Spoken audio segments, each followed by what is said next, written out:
aujourd'hui à l'essai la nouvelle Honda VT 750 Shadow C2B. Une version où le noir prédomine. Alors si vous êtes prêt à rejoindre le côté obscur de la force Honda, suivez-nous.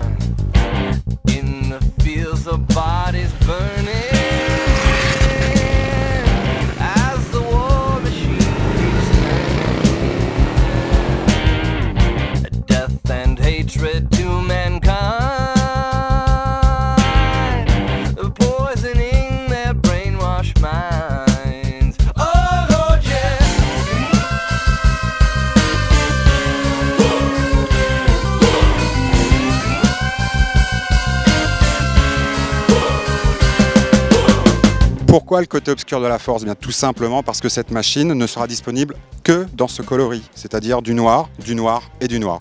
Du noir brillant, du noir satiné, quelques touches de gris titane, mais comme vous pouvez le constater, très peu de chrome sur cette machine. Ce coloris noir donc va accentuer le côté un peu bad boy de la machine, côté un petit peu agressif. Et bien sûr, on va trouver des équipements spécifiques. Par exemple, vous avez un pneu avant très haut, très large, il fait 120 mm de large. Vous avez également des capotages de fourche, donc il faut savoir qu'ils dissimulent une fourche traditionnelle. Pour accentuer encore ce côté custom, on trouve un guidon type T-bar, qui a la particularité de donner un cintre incliné vers l'arrière, ce qui fait que vous allez avoir une position de conduite typée, mais pas du tout inconfortable.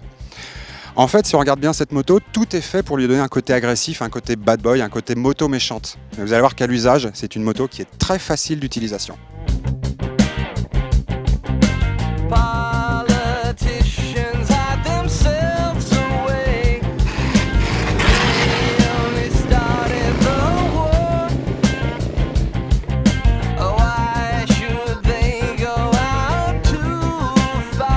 Comme vous pouvez le constater, la position de conduite est typée, par exemple avec des repose-pieds avancés, mais cette position n'est pas du tout fatigante à la longue.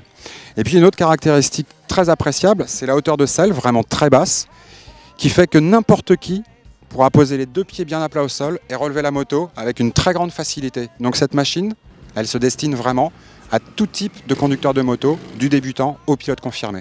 Facilité d'utilisation, pour moi ça sous-entend également douceur de fonctionnement. Nous sommes sur une Honda, les gens qui ont déjà roulé sur une Honda savent de quoi je parle. Toutes les commandes sont douces, et puis c'est une douceur de fonctionnement qu'on va retrouver jusque dans la mécanique. Le moteur, c'est donc un bicylindre en V de 750 cm3, il développe 45 chevaux. Là encore, c'est un moteur qui est très facile à utiliser parce qu'il n'est absolument pas caractériel. Le revers de la médaille, évidemment, c'est qu'il manque un tout petit peu de sensation. Un léger manque de sensation donc, mais il ne faut pas oublier qu'on est sur un custom, ce qui sous-entend une partie cycle custom. Ainsi, si vous commencez à rouler un peu vite, vous allez être limité d'une part par une garde au sol très faible, les repose-pieds font vraiment très vite. Ensuite, si vous attaquez des courbes à vitesse un peu élevée, 120-130 km/h, on va sentir le châssis qui ondule un petit peu. Donc ça va marquer vraiment les limites de la moto, mais de toute façon, encore une fois, on est sur un custom, on est sur une moto qui est conçue pour se promener à la cool, tranquillement. Et là où elle excelle vraiment, c'est entre 90 et 110 km/h, où là, la moto est vraiment très agréable, très confortable à utiliser. C'est un confort qu'on va retrouver au niveau de la suspension avant, elle est très souple, très agréable. En revanche, à l'arrière, ça reste un peu trop ferme encore. Pour le freinage, vu les performances somme toute modestes de cette moto, on va trouver à l'avant un simple disque avec un étrier à 2 pistons.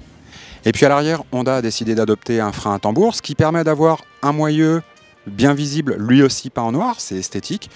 Et puis au niveau des performances du freinage, c'est largement suffisant. Enfin, dernière nouveauté et non des moindres, la C2B signe le retour de la transmission finale par arbre et cardan. C'est plus propre, c'est plus économique et ça ajoute encore de la douceur de fonctionnement à la machine.